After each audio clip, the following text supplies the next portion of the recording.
Yes, A B C bar plus A bar C D അല്ലേ? എല്ലാവർക്കും C കിട്ടുന്നുണ്ട്. Okay ആണ്, എല്ലാവർക്കും ഓക്കെ ആണത്. മുന്നോട്ട് പോകട്ടെ എന്നാ. ക്ലിയർ ആണ് ഇത്? പറയൂ പറയൂ പറയൂ.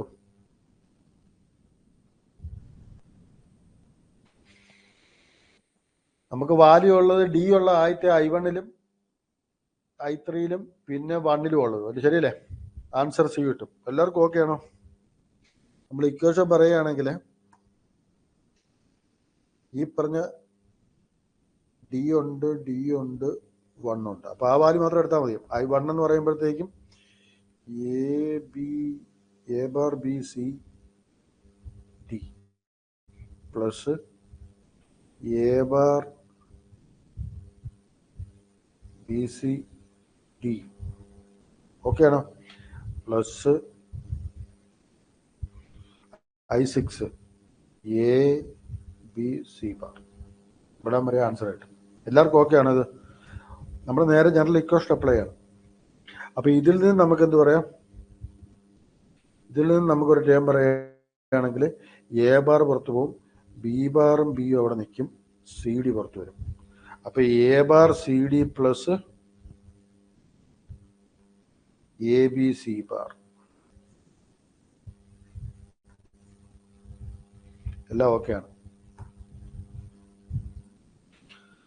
16-bit ripple carry order realizing using 16 identical full order. Carry propagation delay 12 nanoseconds. Some propagation delay of each full order is 12 nanoseconds. Then propagation delay of each full order, some propagation delay of each full order is 15 nanoseconds. Then worst case delay of this 16-bit order will be. നമ്മൾ ഈ class ചെയ്തിട്ടുള്ളതാണിത്. നമ്മൾ പറഞ്ഞിട്ടുള്ള എന്താണ്? ആദ്യത്തെ full ഓർഡറിന്റെ carry work ചെയ്താൽ ഇവിടെ എത്തിയതിന് ശേഷം മാത്രമേ അടുത്ത വർക്ക് ചെയ്യുള്ളൂ, എന്നിട്ട് അതിന്റെ ക്യാരി പ്രൊഡ്യൂസ് ചെയ്യുള്ളൂ.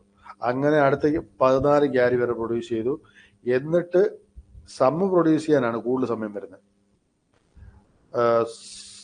Delay of each full adder and sum propagation delay of each full adder is 15 nanoseconds. അപ്പൊ നമുക്ക് പറയാം എന്താണ്?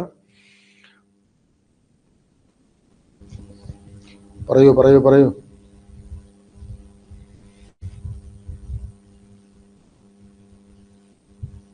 Carry propagation delay of each full adder is and sum propagation delay. ഇവിടെ എന്തോ ഒരു മിസ്റ്റേക്ക് വന്നിട്ടുണ്ടല്ലോ.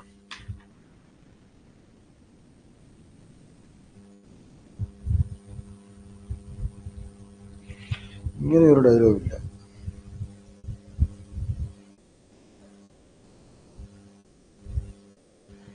And the sum propagation delay of each full order is 15 nanoseconds. അപ്പൊ എന്തുവരും? 12 × 15 പ്ലസ് ഒരു 15 വരും. ഈ നമ്മൾ ക്ലാസ് ചെയ്തിട്ടുള്ളതുകൊണ്ടാണ് ഈ പറയുന്നത്. അത് വേറൊന്നുമില്ല. ക്യാരി പ്രൊഡ്യൂസ് ചെയ്യുന്ന അവസാനത്തെ ഇതുവരെ നമുക്ക് എന്ത് മതി? 12 മതി. അതിനുശേഷം ഏറ്റവും അവസാനത്തെ വരുമ്പോൾ 12 അല്ല 15 വേണ്ടത്. കാരണം സമ്മ് പ്രൊഡ്യൂസ് ചെയ്യാൻ അവിടെ അത്ര സമയം എടുക്കുന്നുണ്ട്.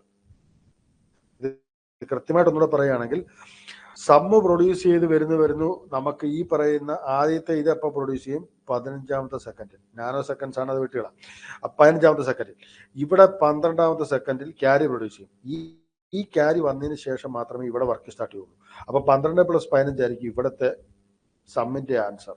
ഇവിടെ ക്യാരി വരുമ്പോൾ എത്രയാവും? 24 ആവും അടുത്ത ഫുൾ ഓർഡറിലേക്ക്. അങ്ങനെ പോയി വന്നാൽ 12 × 15 ആയിരിക്കും ഇവിടെ ക്യാരി എത്തുന്ന സമയം.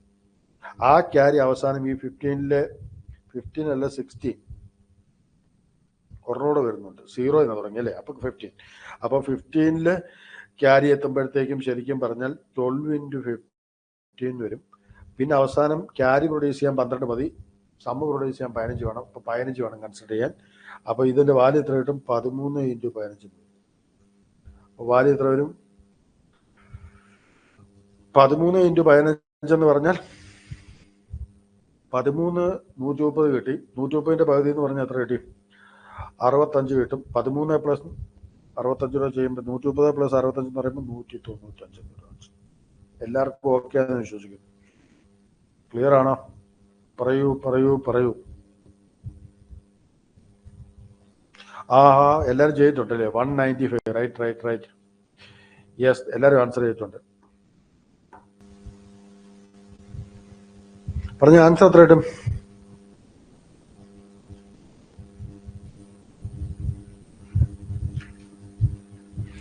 ബി ആൻസർ കിട്ടും അല്ലേ? നമ്മൾ ഇത്ര നേരം പറഞ്ഞ കാര്യമുണ്ട്. എക്സോർ ഗേറ്റ് കിട്ടണം സിയുടെ ഡിയുടെ. വാല്യൂ എന്തായിരിക്കണം? A1 A2 എന്തായിരിക്കണം? A1 A2 എന്തായിരിക്കണം? 1 ആയിരിക്കണം. A0യും A3യും എന്ന് പറഞ്ഞ ആൻസർ എന്തായിരിക്കും? സി ആയിരിക്കും. റൈറ്റ്. പറഞ്ഞു, ഇതോടെ പറഞ്ഞു.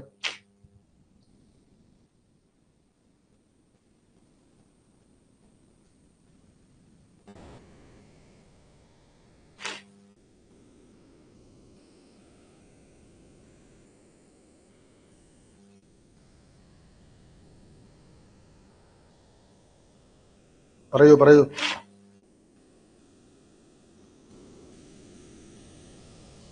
ആൻസർ എ ആയിരിക്കും. ശരിയല്ലേ? യെസ്.